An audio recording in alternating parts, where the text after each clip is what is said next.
ahí está. Ahora sí se está grabando, por Dios. Gracias por avisar. Bueno, muy bien. No hay problema. La presentación está cargada en el Drive, así que no se haga ningún problema. Bueno, les decía, de cuando tengo esta situación de que tengo unas determinadas elementos que vendo, ¿no? Los vendo al doble, entonces mi costo será, por ejemplo, de una parte fija, serán los 200.000 pesos que tengo de alquiler, de impuestos de sueldos, lo que tengo identificado como costo fijo total, y tendré una parte que será variable, que dijimos que son 250 pesos por cada una de las cajitas, y si vendo, supongamos 1.000 cajas, y bueno, serán 250 por las 1.000 cajitas, y serán 250.000 pesos por mes.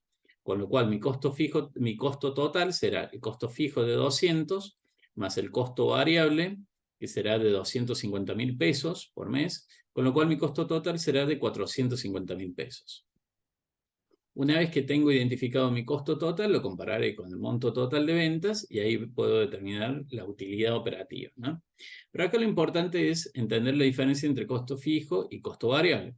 El problema que tengo con el costo variable es, supongamos, como explicaba hace un momento, ¿qué ocurre si tengo una variación significativa en mi nivel de actividad? Y si tengo una variación significativa en mi nivel de actividad, el costo fijo por unidad, por ejemplo, que estoy vendiendo 1.000 unidades acá, si paso a vender la mitad, y mi costo fijo por unidad se verá incrementado, digamos, mucho, ¿no?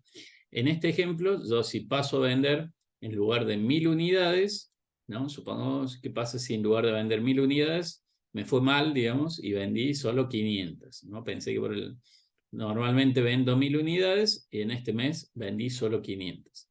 Si vendo solo 500, el ejemplo acá planteado es, bueno, yo le pago a mi proveedor efectivamente cuando vendo. Yo vendo solo contado, con lo cual ahí simplificamos la situación de diferenciar esto que decía, que el costo es un concepto económico y no es financiero, que es cuando se producen los cobros y los pagos.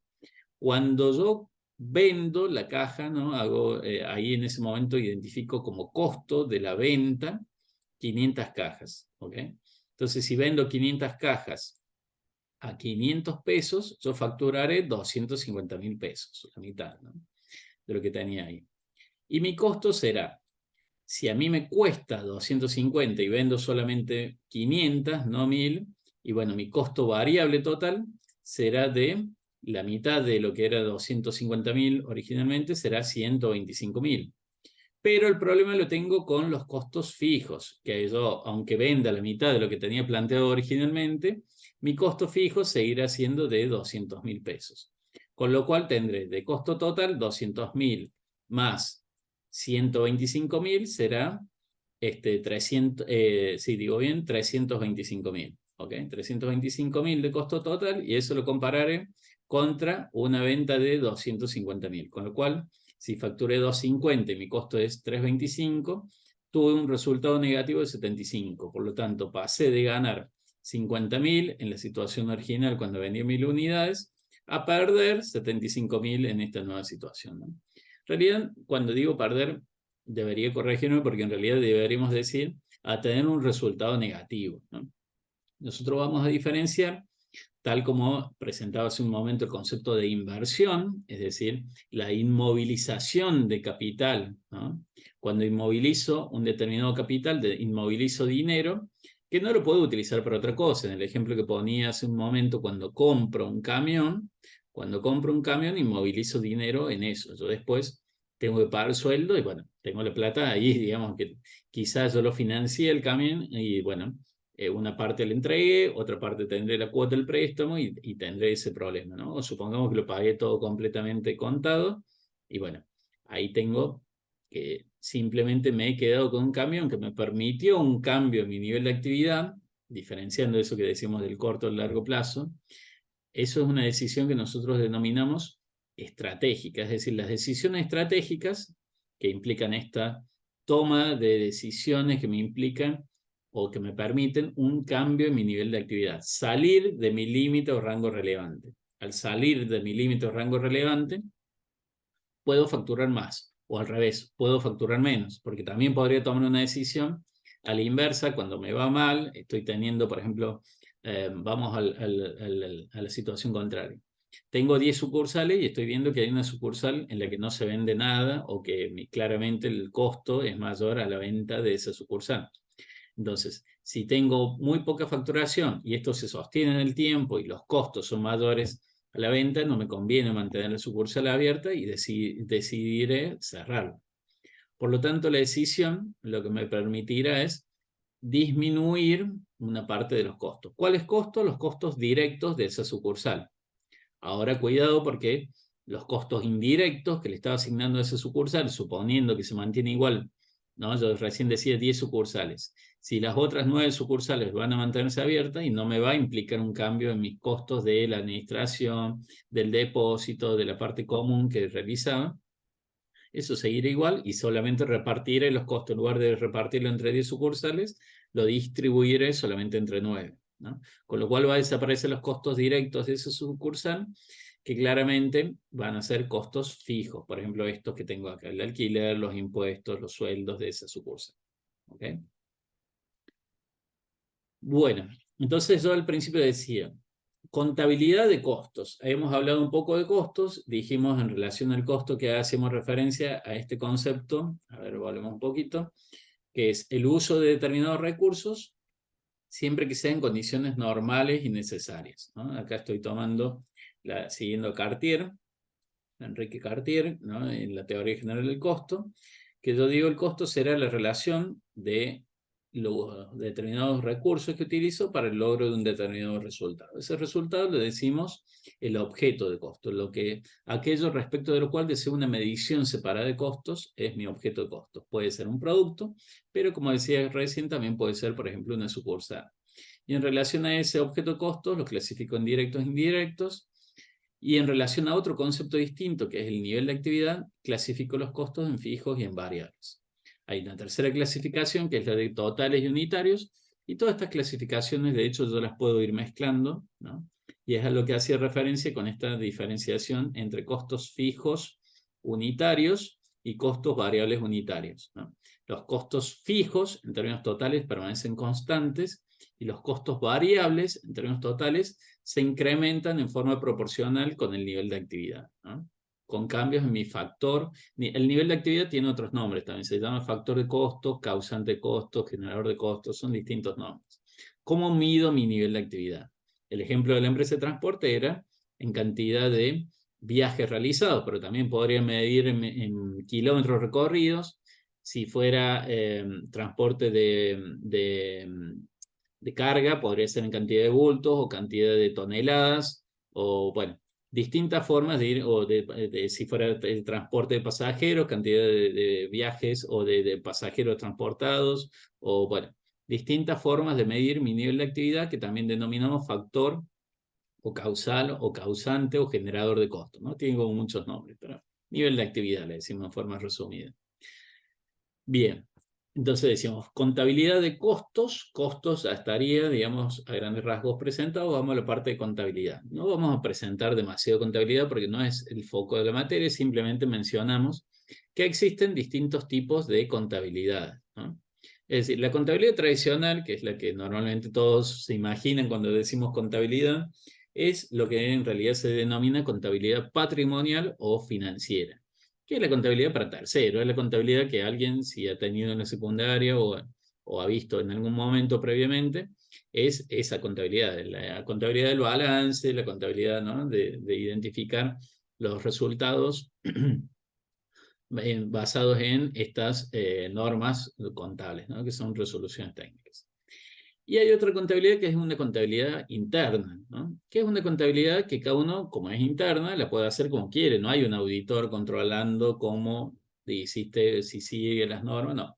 Cada uno maneja su contabilidad. Ahora, para que sea interna, esto tiene que estar unificado. Es decir, hay ciertos criterios para que pueda ser una contabilidad propiamente dicha, y si no, simplemente serán datos repartidos, ¿no? Si no hay una base común, no es un sistema contable, ¿no? Ahí utilizamos el concepto de sistema, tiene que estar unificada la información, tiene que estar registrada, si no será un papelito que anotó el dueño de un gasto, otro que tiene un gerente que tiene un Excel de las ventas, y otro que anotará en un cuaderno las compras. Eso no es una contabilidad, ¿no? Yo lo puedo hacer en el formato que quiera, pero tengo que unificarlo, ¿no? Centralizarlo para que esté a disposición de todos los usuarios. Y a partir de eso, emitir informes, que será justamente el uso que le daremos desde la contabilidad de costos. Por lo tanto, esa contabilidad de costos tomará toda la información interna que necesita y la utilizará básicamente para distintos fines. Por ejemplo, si es para la contabilidad administrativa, también denominada contabilidad de gestión, y bueno, identificará, por ejemplo, los costos de los productos internamente y otras decisiones internas que se tomen, que veremos en el módulo número 4. Y para la contabilidad patrimonial, bueno, le identificará cuánto es el costo de la venta, cuánto es la evaluación de los productos, ¿no? Bueno, toda esa información la brinda la contabilidad de costos. Acá tenemos forma gráfica, esto es de Cartier también. Entonces, en una contabilidad tradicional, nosotros tenemos transacciones con terceros, operaciones que se dicen. Entonces, compras, ventas, ¿no? Cobros, pagos, ¿no? Contabilidad con terceros, transacciones con terceros. Pero sobre todo en una empresa industrial, se generan transformaciones internas, es decir, yo compro algo y ya no vendo lo mismo en el mismo estado en que estaba. Yo compro harina y ya no venderé harina, sino que venderé pan a través de un proceso de transformación interna. Y esa transformación interna implica que yo tengo que registrar esos cambios en forma interna, ¿no? Ese incremento en el valor es fundamentalmente el foco de la contabilidad de costos, ¿ok? Entonces, un concepto importante es identificar que el costo tiene dos componentes, un componente monetario y un componente no monetario o físico. El componente físico, que es aquel que no tiene expresión monetaria, ¿no? Será esto, ¿no? ¿Cuál es el componente físico del costo del pan? Y bueno, identificar la fórmula del pan, ¿no? Es la función de producción, la receta, podríamos decir nosotros, ¿no? Cuáles son los distintos materiales en cantidades, los tiempos de producción, y después se le agrega el componente monetario, que será cuánto es, por ejemplo, el costo del kilo de pan, cuánto es el costo de la levadura, cuánto es el costo de los distintos componentes, y en función del uso, ¿no? Por ejemplo, para un determinado objeto costo, un kilo de pan, por ejemplo, cuánto es, ¿no? Y esto es muy importante separarlo, y sobre todo en conceptos o en economías como la nuestra, con tanta inflación, porque el costo es fundamentalmente una relación. Identificamos el costo en relaciones de eficiencia, dice Cartier, relaciones físicas, y después le vamos agregando el componente monetario, que es lo que se va modificando con las variaciones de precios, ¿no? Con la inflación. Entonces, esta contabilidad de costos, a través de esta valuación, ¿no? De asignar valor a los bienes, así, una vez que le asigna ese valor, se llevará esa información a la contabilidad patrimonial y de esa forma se obtendrán los estados contables. Pero decíamos nosotros, no es solo contabilidad para terceros, sino que también haremos uso en forma interna, identificar este proceso productivo y generaremos distintos informes de costos en función de distintas necesidades de distintos usuarios. Por ejemplo, un informe de costos será específico para un gerente comercial, otro para un jefe de compras o para una persona de logística. Bueno, cada uno querrá ver distintos conceptos y bueno, hay que unificar esa información para poder dar respuesta a los distintos usuarios. Bueno, preguntas, comentarios hasta acá antes de meternos en los elementos del costo. ¿Cómo vamos? Bien, profe, muy claro. Bueno, me alegro, gracias. Bueno, seguimos. Si hay algún comentario, pregunta, me escriben y ahí vamos. O si quieren encender, como hizo recién Mariela, muy bien. Bueno, los componentes del costo de producción, nosotros cuando decimos producción, hacemos referencia sobre todo a la contabilidad industrial, a una empresa industrial, pero es la misma lógica para una empresa de servicios y para una empresa comercial es una forma más resumida, ¿no? En una empresa de servicio, una empresa industrial, tienen mucho en común, se produce algo, ¿no? Hay un producto, puede ser un bien físico o un servicio, pero el producto es básicamente el resultado de ese proceso. Entonces, en una empresa industrial tendremos materiales directos, mano de obra directa y costos indirectos de fabricación, ¿no? Empezando por los materiales directos, que nosotros ya sabemos lo que es un costo directo, entonces será un material que tenga la posibilidad de identificarlo en forma directa con el objeto de costo. Entonces, simplemente identificaremos cuáles son esos materiales. Si hay una relación directa, es un material directo, y si no hay una relación directa, es un material indirecto, ¿no? Los materiales indirectos, vamos a ver, son costos indirectos. Y tengo que considerar todo lo normal y necesario. Por ejemplo, si traigo un material de China, por decir algo, ¿no? Entonces yo fabrico acá y compré un proveedor en China. Bueno, todo lo normal y necesario para contar con el material en condiciones de producir será el costo de ese material. Entonces empecemos a pensar. La factura que le pago a mi proveedor en China.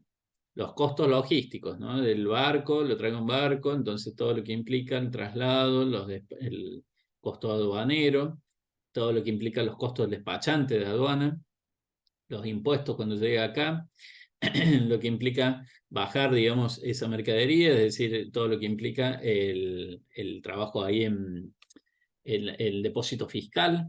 Lo liberan a la carga, muy bien, bueno, lo tengo que traer a Córdoba porque lo tengo en puerto, entonces lo tengo que traer hasta Córdoba, tengo mi fábrica en Córdoba, todos los costos de transporte interno, seguros, etcétera, costos logísticos, llega a la puerta de la fábrica, ¿no? Entonces, y justo hay que bajarlo, y bueno, tengo que alquilar un autoelevador, pagaré, digamos, a alguien, los changarines, las personas que hacen la descarga, y quizás lo traje 2 meses antes, por las dudas que hubiera algún problema, entonces tendré costo de almacenamiento, ¿no? Yo lo guardaré en mi depósito, en mi almacén, y eso también lo tendré asegurado por si llega a haber algún problema, algún inconveniente, ¿no?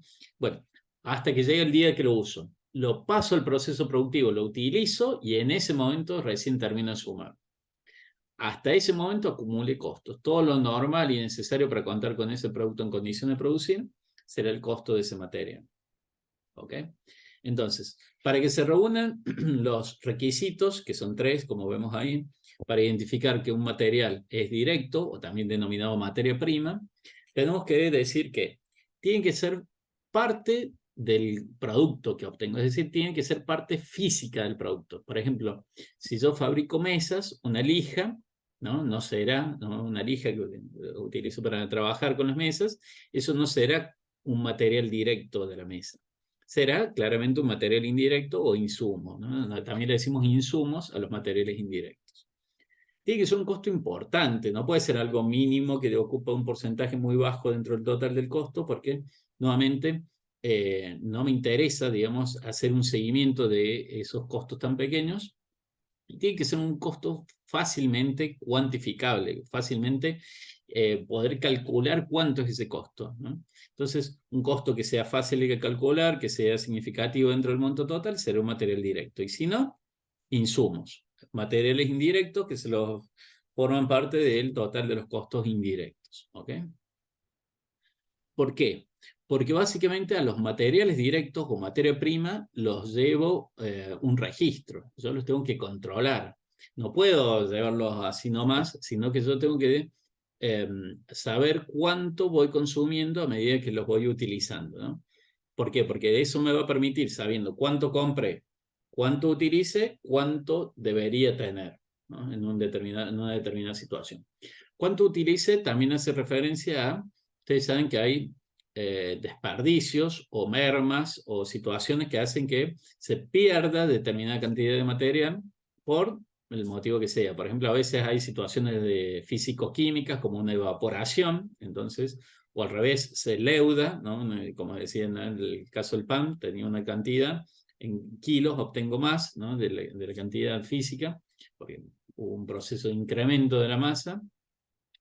O, por ejemplo, situaciones de manejo, ¿no? Entonces, se rompe mientras está en el depósito, se rompió una bolsa, se perdió, lo enganchó con las uñas de la mula, lo movía, por la humedad, por el motivo que sea, ¿no? Por demasiado calor, bueno, por el motivo que sea, se puede perder también una determinada cantidad de ese material, y entonces, bueno, habrá que darlo de baja.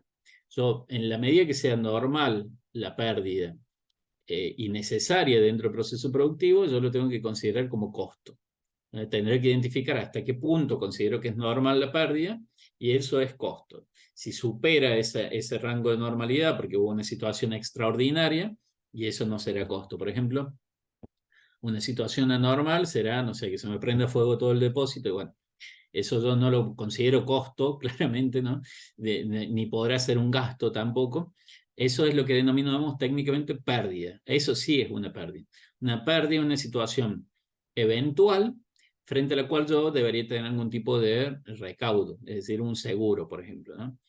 Un incendio, granizo, chocó el camión, digamos, que traía el material. Bueno, todas estas son situaciones que yo no le puedo trasladar a costo, no le puedo decir a mi cliente, te cobro más, porque, ¿no?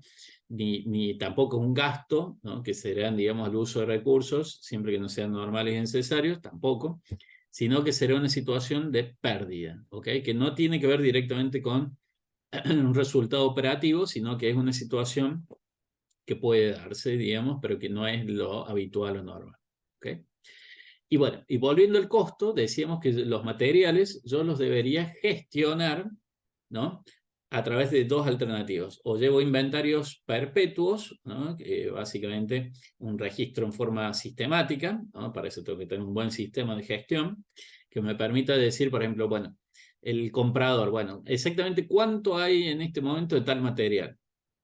Yo no tengo que decir, anda a contar a ver, para saber cuánto hay. No, yo tengo que entrar en mi sistema, que puede ser una ficha de Excel, un cuaderno, como lo quieren llevar con esa lógica.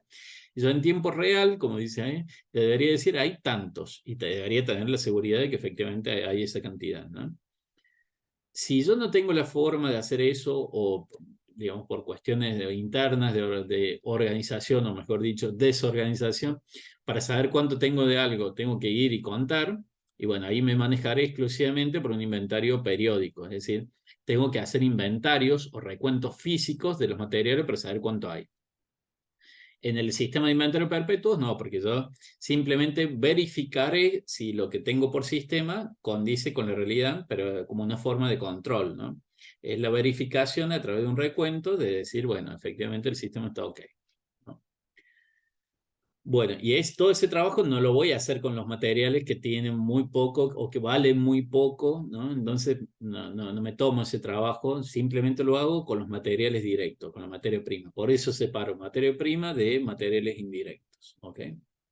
Bueno, y a través del sistema este de recuento físico, nosotros tenemos lo que se denomina la fórmula, ¿no? De cálculo del costo de materia prima. El costo de materia prima surge de esta ecuación que dirá, bueno, en realidad hay dos, hay orígenes, acá entra, y hay aplicaciones, acá hay salidas. ¿Cuáles son las posibilidades de que tenga un material? Y bueno, que lo compre. Básicamente, bueno, supongamos yo quiero calcular el costo de un mes, ¿ok? El costo del material de un mes. Entonces, para saber el costo del material de un mes, o de una semana, o de un día, o de lo que sea, ¿no? ¿Ok? Vamos a suponer el costo de un día. Vamos a ponerlo más extremo. Entonces, el costo de un día. Bueno, yo quizás lo compré ayer o antes de ayer y no lo utilicé. Ese material lo tengo comprado previamente, no lo compré hoy, ¿no? Por ejemplo, hoy al final del día, no lo compré hoy, lo había comprado antes, no lo había usado. Entonces, cuando empezó el día, está en mi existencia inicial ese material. Si no lo compré antes y lo necesito, y lo tendré que comprar hoy, ¿no? Lo debería haber comprado hoy. Es decir, o lo compré antes o lo compré hoy. Si lo compré hoy, lo tengo en compra. Si lo compré antes y no lo usé, está en mi existencia inicial. Y si lo compré en el momento que sea, antes o durante el día de hoy, y no lo utilicé, deberá quedar al final del día en mi existencia final de materiales, de materia prima. Ahora, si lo utilicé, se produjo el consumo, si lo utilicé para fabricar, obviamente, digamos, tendré el costo de la materia prima, incluyendo, como dije recién, el desperdicio normal, ¿no?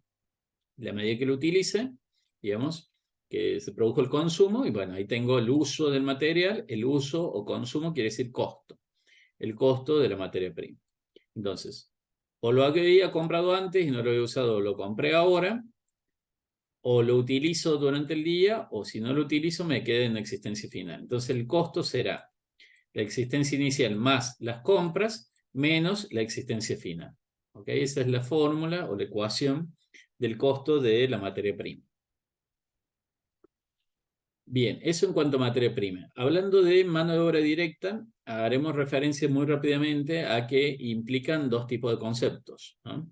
Conceptos legales y conceptos otorgados unilateralmente. Nosotros, en forma simplificada en lo que es la materia, vamos a seguir, como estamos siguiendo la bibliografía de Holmgren y tomamos por ahí algunas cosas para enriquecer un poco esta bibliografía, vamos a decir, bueno, fundamentalmente lo que tenemos que identificar es que existe un sueldo y otros conceptos que son sobrecostos por encima del sueldo, que se denominan cargas sociales, que pueden ser básicas o adicionales, ¿no?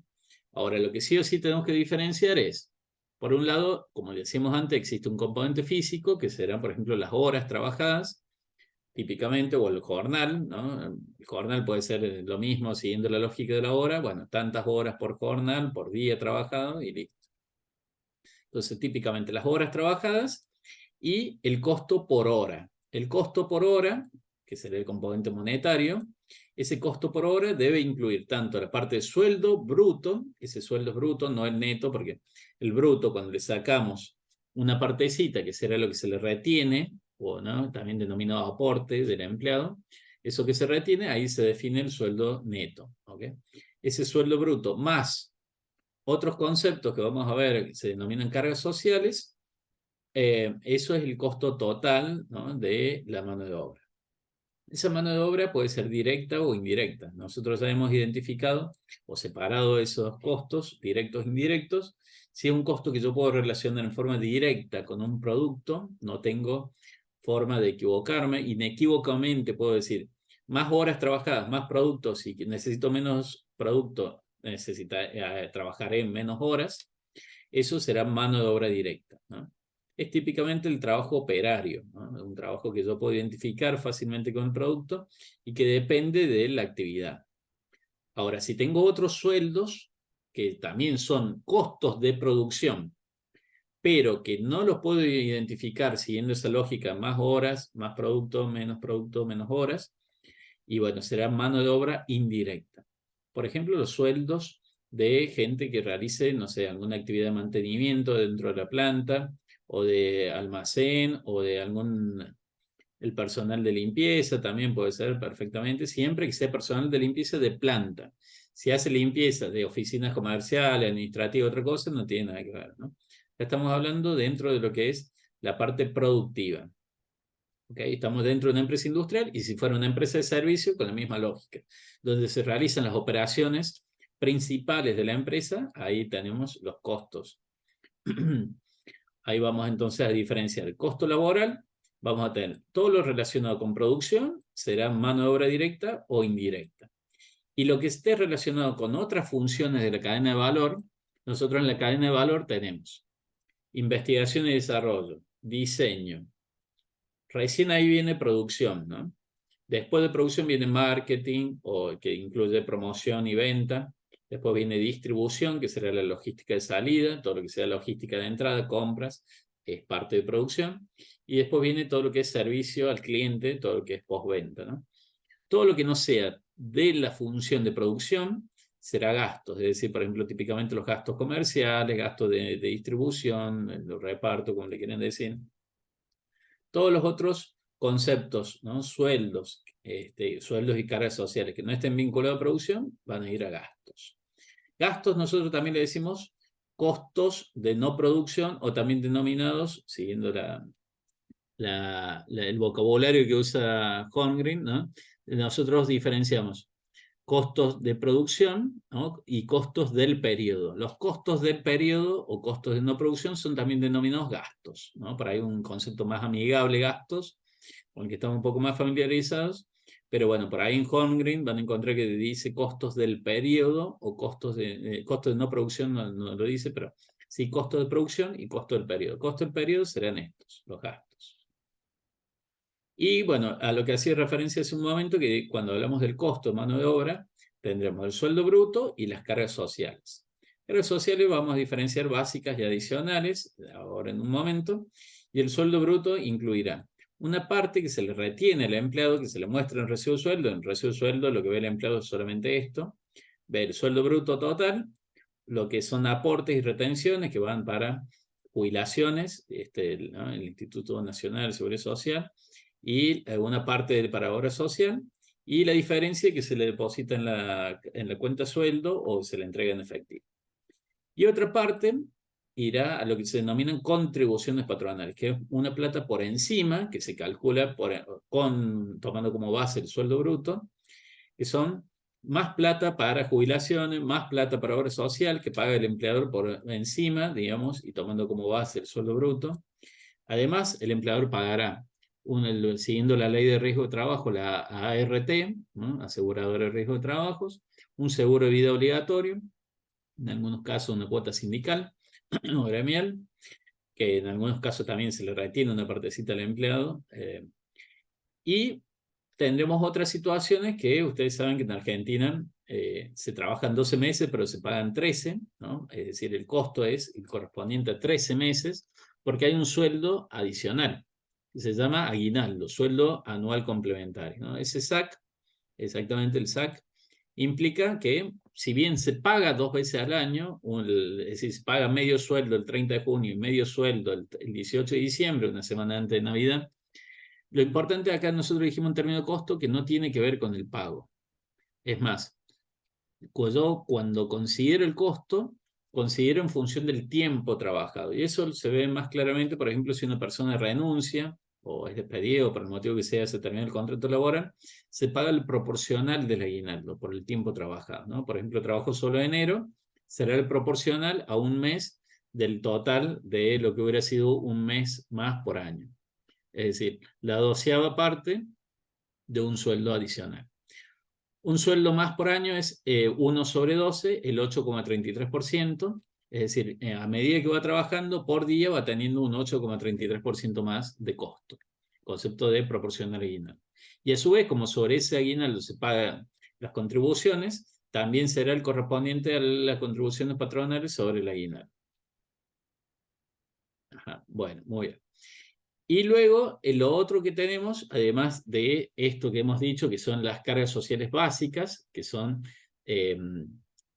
digamos que son de cálculo cierto, tenemos lo que se denominan cargas sociales adicionales. Las adicionales son estimaciones, porque pueden o no ocurrir. Por ejemplo, licencias pagas.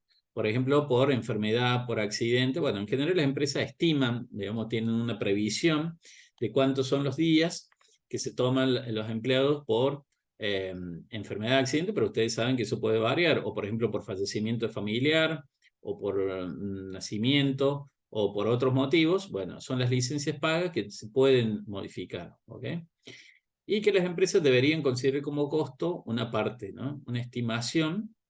Eso va a ser también cargas sociales adicionales. ¿Por qué? Porque acá lo que nos interesa es calcular el costo por hora. Por cada hora trabajada yo debería considerar el tiempo también no trabajado, o sea, por estos motivos de licencias pagas o por otros motivos como puede ser, por ejemplo, tiempo ocioso. Por ejemplo, una empresa fabrica muebles, dice, en 4 horas yo fabrico una mesa. Entonces, si trabajan 8 horas por día, fabrico 2. No. ¿Por qué? Porque en realidad tiene media hora para almorzar. Entonces, en realidad no trabaja 8 horas. Trabaja 7 horas y media. Entonces, en una jornada no podrá terminar las dos mesas, ¿vale? Es el objetivo de poder determinar los cálculos. Acá estaba explicado, ¿no? Las cargas sociales básicas. Acá tenemos las contribuciones patronales, como decía, y el aguinaldo y las contribuciones sobre ese aguinaldo. Y las cargas sociales adicionales, que serán las licencias pagas y ese tiempo ocioso de descanso, que decía que también lo pasaremos como un porcentaje sobre el total del costo por hora realmente trabajada. ¿Okay? Bueno, vamos a ir cerrando porque dije no me iba a pasar de la hora, ya estamos en el borde. Termino de explicar rápidamente costo indirecto. Igual costo indirecto es un tema en el cual vamos a profundizar en el módulo número 2.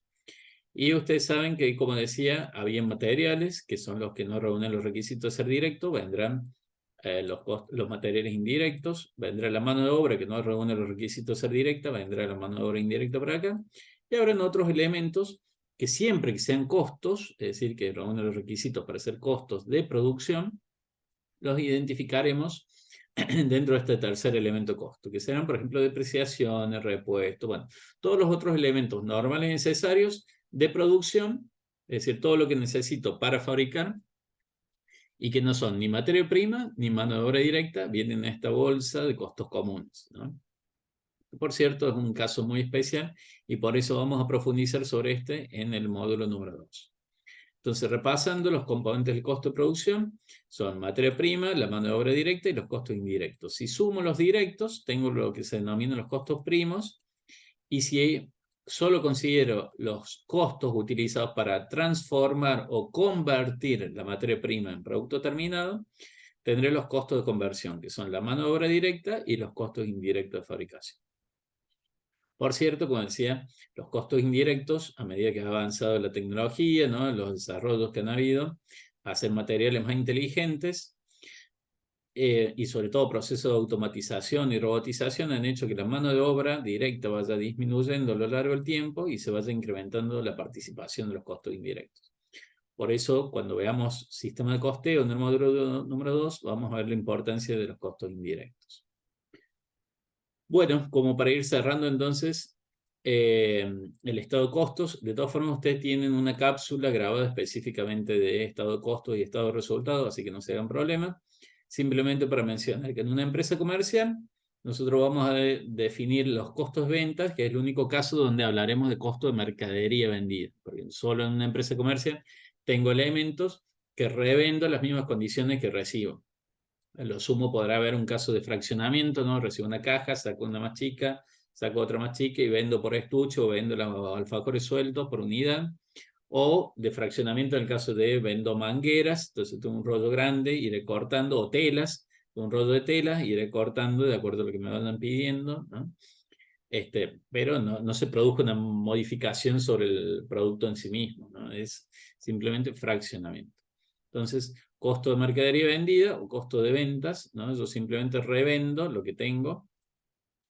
Y en una empresa industrial toman mucho más importancia los productos que tengo almacenados, porque tendré materiales directos en un depósito, productos en proceso y productos terminados. Producto en proceso será esto a medida que voy fabricando, digamos, hasta que no está terminado, está en proceso y no es materia prima porque ya entró al proceso productivo, ¿no? También sobre esto vamos a profundizar en el módulo número 2. Cuando lo tengo al producto comercializado, vendido, recién identifico el costo de venta. Si no se produjo la facturación, si no lo vendí todavía, y lo tendré al producto terminado en un almacén o depósito de productos terminados, ¿no? Tengo todos los productos ahí terminados y si no lo pude vender, lo tengo en mi balance, ¿no? Lo tengo en mi cuenta, ¿no?, en mi rubro de bienes de cambio, ¿ok? Junto a los almacén o lo que denominamos stock de materiales, de materia prima, y inventarios o stock, es lo mismo, o existencia, de productos en proceso. Bueno, gente, vamos cerrando por aquí. Ahí está explicado el estado de costo. De todas formas, como les decía, esto lo pueden profundizar en la cápsula específica donde está explicado el estado de costos. De mi parte, eso es todo. No sé si hay alguna consulta, comentario. Nos pasamos 5 minutitos. Bueno, si bien nos perdimos los primeros minutos, Profe, repaso y volví para atrás, así que no hay problema con lo que se faltó grabar. Sí, sí, ha habido una consulta ahí. Sí. yo le quería hacer una consulta, yo le envié un mensaje por el tema del Drive que no se podía abrir. No, eso ya está ¿Sabe si? modificado. Si entran de vuelta al saludo, ya está modificado el Drive. Pueden ingresar Ah, sin listo, ningún listo. problema. Fíjense que Gracias. hay un foro donde está publicado, e igualmente yo se los reenvié, pero, pero bueno, si entran ahí, ahí tienen el enlace activo y funciona perfectamente. Ahí tienen mucha ejercitación, tienen libros para profundizar, tienen materiales de otros años. Bueno, hay mucho. Perdón, una consulta. ¿El Drive se envió lo enviaron por correo? Por Si quieren, la, por la, por- se los reenvío ya mismo a todos, así están todos en copia del Drive para que no haya ningún tipo de duda o Ah, consulta con eso. buenísimo. Y Gracias. también les voy a pasar los videos que ya están grabados, así van pudiendo ver material adicional y en cuanto tenga también se los comparto. Bueno, gente, seguimos en Muchas contacto. gracias, profe. Que anden muy Gracias, bien. profesor. Buenas Muy buena noches. semana. Muchas gracias. Muchas gracias. Igualmente, chao. Hasta luego.